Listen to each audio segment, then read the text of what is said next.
Bonjour à tous et bienvenue sur le podcast ProductiveU. Je m'appelle Priscille Livenet, je suis une maman très active et aussi une blogueuse sur productiveyou.com. Mon but est de vous aider à mieux vous organiser, à déterminer ce qui est essentiel, à vous concentrer sur cet essentiel et à le réaliser efficacement. Être efficace et productif, ce n'est pas tout faire, c'est faire ce qui compte réellement pour nous en fonction de nos objectifs et de nos priorités. Pour trouver la voie, je partage avec vous mes expériences, mais aussi l'expérience de femmes et d'hommes qui ont su se centrer sur leurs objectifs, leurs rêves et l'ont réalisé. Voilà, c'est tout cela le podcast ProductiveU et j'espère que vous passerez de bons moments en ma compagnie.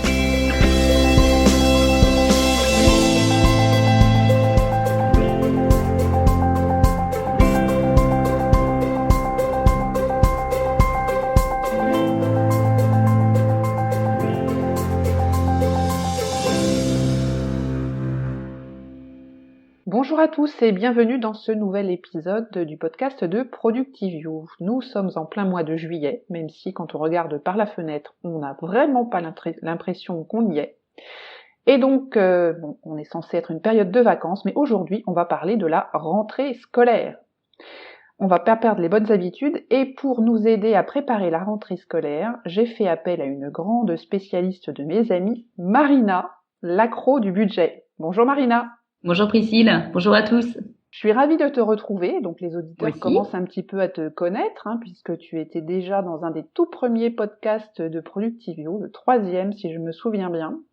Et puis pour ceux qui nous ont suivis pendant l'hiver sur les blabs avec Sabine, tu as fait aussi de nombreuses et remarquées apparitions. Donc j'ai été sollicitée pour faire un spécial rentrée scolaire, puisque en général on le fait avant de partir, en tout cas pour les gens bien organisés, dont je ne fais pas partie parce que j'ai jamais aimé faire ça avant les vacances. Mais tu vas nous donner plein de bons conseils, Marina.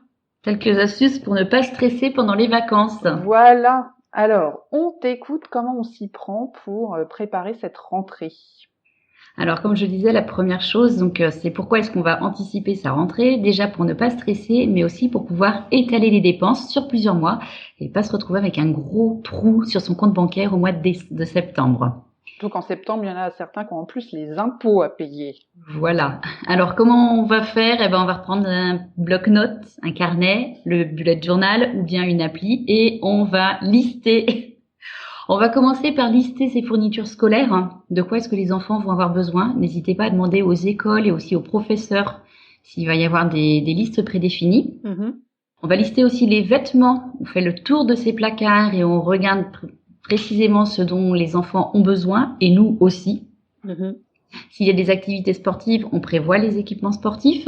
Je pense aux chaussures de foot par exemple ou aux kimonos. Et puis, on va penser aussi à tout ce qui est cotisations, les cotisations pour le sport, les cotisations pour l'assurance scolaire, les associations diverses. Ça permet de savoir un petit peu quel budget allouer à cette rentrée scolaire. Et c'est vrai que pour les cotisations et tout ça, et même pour les vêtements, ça peut vite grimper parce qu'on peut avoir des âges où les enfants grandissent vite et il faut refaire pratiquement toute la garde-robe. C'est ça. Alors on a fait cette petite liste, qui peut être grande d'ailleurs, et outre la liste technique, la description de ce qu'on va acheter, on met les coûts associés pour avoir son budget global. Tout à fait, ça permet de savoir un petit peu où est-ce qu'on va. Et si vous la commencez maintenant, vous allez pouvoir étaler ce coût sur 3 mois, juillet, août et septembre. Ok. Et ensuite, alors comment on s'y prend ? Donc on a fait les listes, on sait de quoi on a besoin, on vérifie sur les stocks de l'année dernière, est-ce qu'il y a des choses qu'on aurait déjà, donc c'est pas la peine de les racheter. Oui. Et on prépare sa liste de courses. Après, quand on va faire la liste des courses avec des enfants, on est obligé de faire des choix. On peut pas tout prendre selon les goûts de l'enfant. Donc on leur explique, on va prendre un sac à dos ou un cartable solide mais sympa qui leur plaise. Parce que c'est quand même important. Et puis on choisit des fournitures avec eux qui leur plaisent, certaines, en leur expliquant que voilà, là je te prends un agenda de chez Crix par exemple, mais par contre les classeurs, on prendra des classeurs tout simples. Il faut leur apprendre en tout cas à faire un peu des concessions, c'est-à-dire on peut pas avoir des marques ou le truc super à la mode sur tous les articles, donc on va en choisir un ou deux où on va mettre certainement un peu plus d'argent parce qu'effectivement si c'est avec un logo ou une marque connue, ça va être un peu plus cher. Et puis sur d'autres fournitures, voilà, on va être plus basique. On leur apprend à faire des choix. Voilà, et on peut penser aussi à la customisation. Par exemple, les classeurs, ils peuvent les décorer. Oui, oui, très bien. Et puis, alors après? Alors, dans l'idéal, on essaye de planifier sur son agenda plusieurs demi-journées, histoire de pas se retrouver avec toutes les courses à faire sur une journée et finir complètement éreinté en ayant oublié la moitié. Donc, si on le peut, je sais que c'est pas toujours facile, on prévoit des demi-journées. Une demi-journée pour les vêtements, une demi-journée pour les fournitures, une demi-journée pour les photos, parce que c'est pareil, les photos, on en a toujours besoin à la rentrée. Voilà, ça permet d'étaler un petit peu et de se libérer aussi du stress qui peut arriver. D'accord.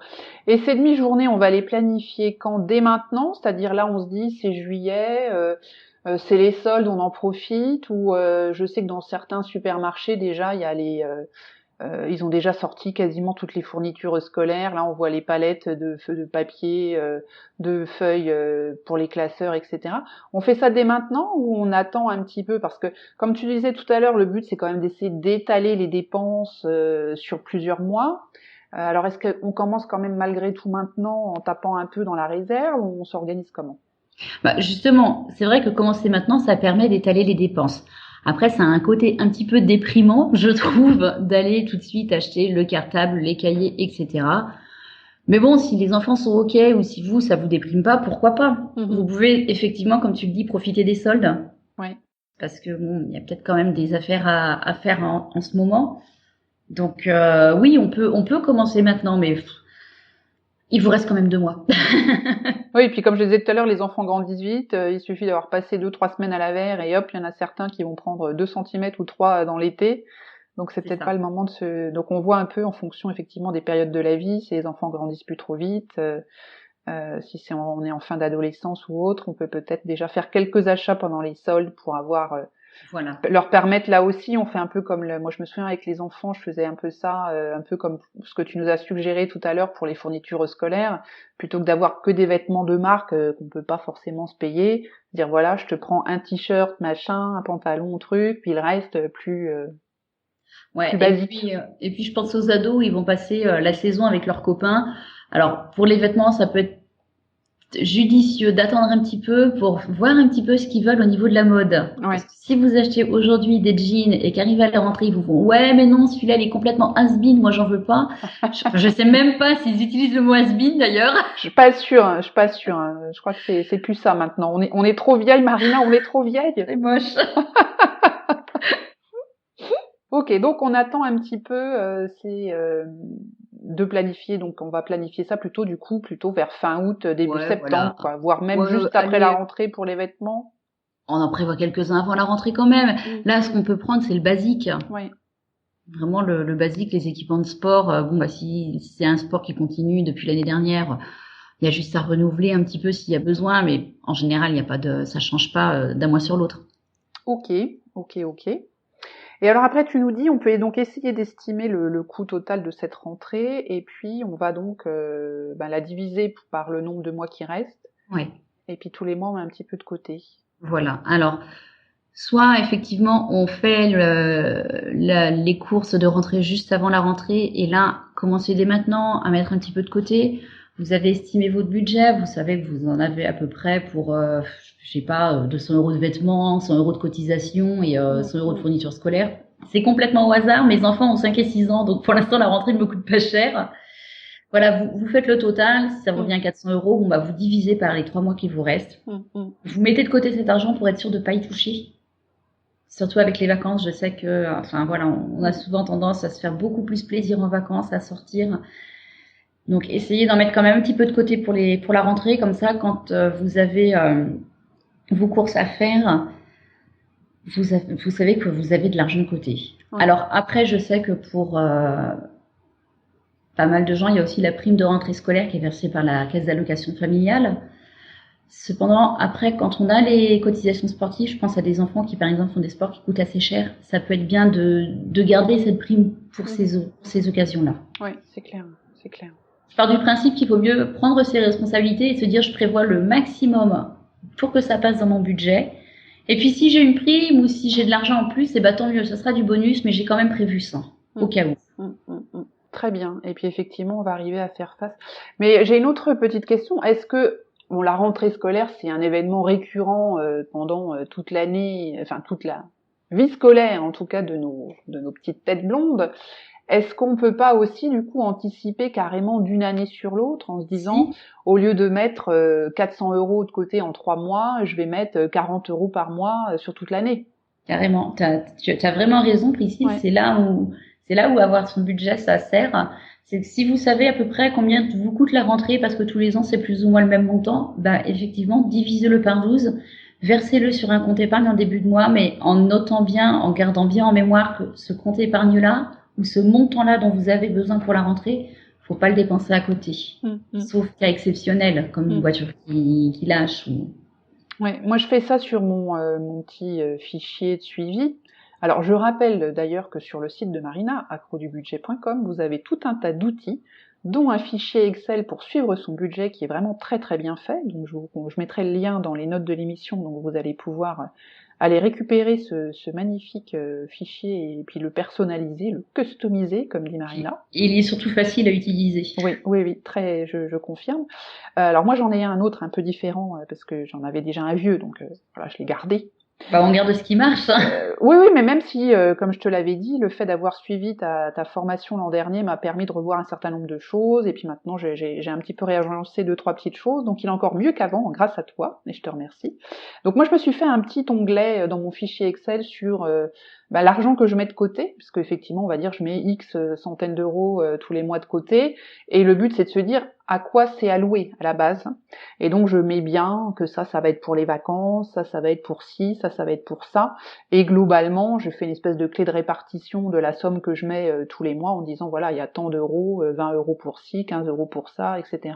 Pour éviter effectivement que je me dise voilà, il y a une somme sur mon livret, mais je sais que dedans voilà, il y a tant qui seront réservés pour l'été, il y a tant qui sont réservés pour des pépins. J'ai mon frigo qui a récemment rendu là, il a fallu le changer et c'est passé tout seul dans mon budget parce que voilà, j'avais un petit peu anticipé. Non, celui-là je l'avais pas vu venir, mais enfin bon, mon compte était prêt, donc heureusement. Oui, non, mais voilà, mais c'est l'avantage d'avoir une épargne de secours. Exactement. Et effectivement, quand on fait des petites sommes comme ça, et donc c'est valable aussi pour la rentrée scolaire, ça passe, c'est moins douloureux. Parce qu'effectivement, en fonction des budgets, parfois, mettre 400 € sur 3 mois, ça fait une belle somme, en fonction de ses revenus, compte tenu du fait, comme tu l'as dit, qu'il y a l'été, que si on part un peu en vacances, on va faire des dépenses supplémentaires, qu'il va y avoir les impôts à la rentrée, qu'on a généralement tout un tas de nouvelles cotisations qui arrivent, les assurances aussi, qui sont souvent sur septembre-octobre, donc ça fait beaucoup d'un coup. Très bien. Bon, je pense qu'avec tout ça, nos auditeurs vont être complètement parés pour cette rentrée. Je te remercie 1000 fois. Donc, on retrouve Marina, comme je l'ai dit tout à l'heure, sur son blog accrodubudget.com. Est-ce que tu as bientôt une de tes formations en ligne de prévues pour que les auditeurs s'inscrivent ? Tout à fait. J'ai démarré une nouvelle session de la formation 21 jours pour des finances zen, donc qui vous apprend à gérer vos comptes en partant de la base. Et cette session commence le lundi 18 septembre. Donc j'ai laissé un petit peu de place justement après la rentrée pour qu'on ait bien le temps d'atterrir. Ouais, voilà. Et pouvoir se consacrer à remettre son budget sur pied. Ok. Eh bien, il y a déjà une page où on peut s'inscrire d'avance ? Bien sûr, on peut déjà s'inscrire sur le site. Je pourrais te laisser le lien. Oui, tout à fait. Il reste des places, donc profitez-en. Alors, comme je l'ai dit, moi je l'ai fait l'an dernier, en candidat libre, entre guillemets. C'était super intéressant, enfin vraiment très très bien. Et de voir les réactions des personnes du groupe de Facebook privé qui accompagnent cette formation, on voit que certaines ont vraiment même de nombreuses personnes ont vraiment bien bénéficié de tes conseils, et que certaines sont sorties de situations très difficiles pour se retrouver dans des situations beaucoup plus simples à gérer. Donc voilà, c'est vraiment hyper bénéfique. Alors après, ce que je dis, c'est moi, je fais pas de miracle. Je vous donne des clés et c'est à vous de les utiliser et je suis là pour vous soutenir, pour vous aider à les mettre en œuvre. Mais c'est vrai que je fais pas de miracle non plus. Je peux pas dire à quelqu'un qui gagne 1000 € par mois et qui paye déjà 800 € de loyer, tu vas t'en sortir facilement. C'est clair. C'est pas fou, hein. C'est pas fou après. Mais voilà, après, je vois, comme tu disais, il y a des personnes qui étaient vraiment dans des situations un peu compliquées et qui ont vu le bout, là. J'en ai encore une qui a témoigné sur ma page la semaine dernière. Et je l'ai vu, là. Celle qui a mis sa courbe. Ouais. Quand elle m'a envoyé ça, j'ai fait waouh. D'ailleurs, je me suis demandé, moi, si sur ma banque elle faisait ça aussi. J'ai pas trouvé. Mais c'est vrai que ce serait bien. Ce serait bien d'avoir ce genre de courbe. Donc voilà, je mettrai tout ça en tout cas sur les notes de l'émission pour que les auditeurs et les éditrices puissent s'inscrire à cette formation qui est vraiment ultra efficace, toute simple, bien préparée. Et puis alors, il y a un bon esprit de groupe à chaque fois, donc c'est vraiment très intéressant. Voilà, bah écoute Marina, je te remercie 1000 fois. Merci à toi, Priscille. Je te souhaite de très bonnes vacances et puis on se retrouvera à la rentrée. Ça marche. Bonnes vacances à toi. Voilà, c'est terminé pour cette semaine. J'espère que notre petit podcast, pas très long parce que c'est l'été, alors voilà, je prends moins de temps pour mes podcasts, je me détends, je prends pas le soleil, je prends la pluie. Essaye de pousser. Se termine. Vous retrouverez bien sûr toutes les notes sur productiveview.com dans la catégorie podcast. Il sera aussi partagé sur Facebook. Donc si vous voulez liker la page Facebook de Accro du budget ainsi que la mienne, surtout n'hésitez pas. Très bonnes vacances à tous et on se retrouve très vite. Bye bye.